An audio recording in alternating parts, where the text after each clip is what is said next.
Ladies and gentlemen of the media, good afternoon.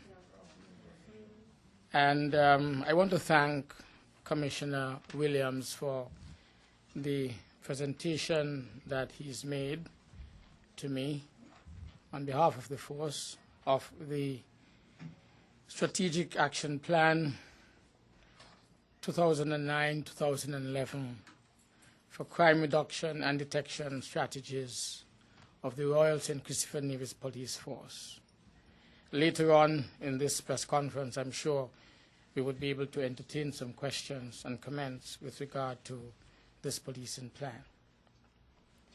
But today, I wish to make a very general comment about the ongoing court cases that we've had in our Supreme Court here in St. Kitts and Nevis, that or those particular to the Constituency Boundaries Commission report and the challenges that we've had by the People's Action Movement. In fact, I must say that I have missed on 2 occasions the holding of this press conference because of engagement of the press with matters of the court. And so today, we are holding this press conference. So apart from the ongoing court case, I would want also to report on law enforcement, on energy, tourism, and local empowerment of our people. Now, let me outline that because of the political sensitivities involved, and because in St. Kitts and Nevis we do have an independent judiciary, and because I do not in any way wish to seem to be attempting to influence the outcome of the ongoing case, I will, for now, have no comment on the court proceeding itself. I shall respectfully await the resolution of all matters before the court. But let me just say that the changing, the realignment of the boundaries by the People's Action Movement administration back in 1984, and then again in 1988, is in fact a matter of public record. The circumstances and timing of this are very clear. The media, therefore, has not only an opportunity, but indeed a responsibility to be straightforward in its reporting of the circumstances and the timing under which the People's Action Movement government changed the boundaries on these 2 occasions here in St. Kitts and Nevis. I consider this important because it would help the public to see very clearly that the People's Action Movement has brought these recent court challenges not because of any sacred principle. They are doing this not because this government has done anything improper or anything illegal. They are doing this because they wish to delay the calling of our elections. They are doing this because they wish to tire, to frustrate, and to wear out the electorate. The PAM is doing this because, as a matter of political survival, it is absolutely essential that they distract the electorate from their very poor performance of the past compared to the performance of this administration in such crucial areas as housing, education, healthcare, agriculture, and tourism. This is what is known as a political smokescreen.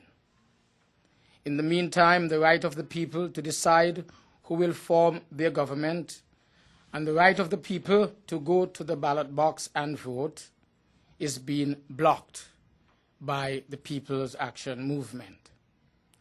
And so the media must decide to accurately report on how and when the PAM government changed the boundaries so that the people will begin to understand that in 1984 and again in 1988, the PAM administration exercised its rights as a government, and that this Labour administration similarly is now also exercising its right on behalf of the people as a government within the constraints of the law, especially within the guidelines of our own constitution.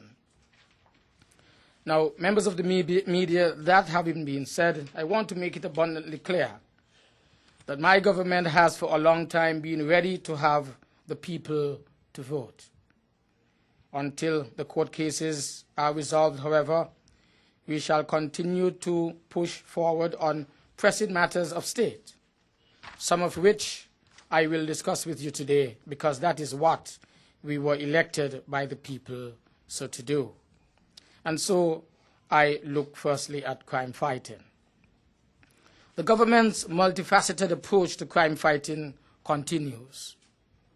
Just last week, sessions on investigation procedures, the care and the maintenance of government vehicles, handing over procedures, force-wide cooperation, and other essential components of effective policing were the focus of special sessions at the Tabernacle, the St. Paul's, and the Bastille police stations.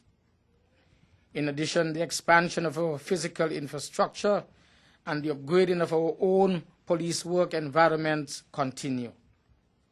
Direct intervention and expanding the life chances of the nation's youth are a verifiable reality, as can be seen in the YES program, the YES project, that has been of tremendous success to date. And the government-wide evaluation of the interplay between policy and youth development is being given even greater attention, as will be quite evident in the September the 9th and 10th National Consultation on the Economy under the leadership of the Honorable Dr. Timothy Harris, our Minister of Finance. Let me point to a few specifics.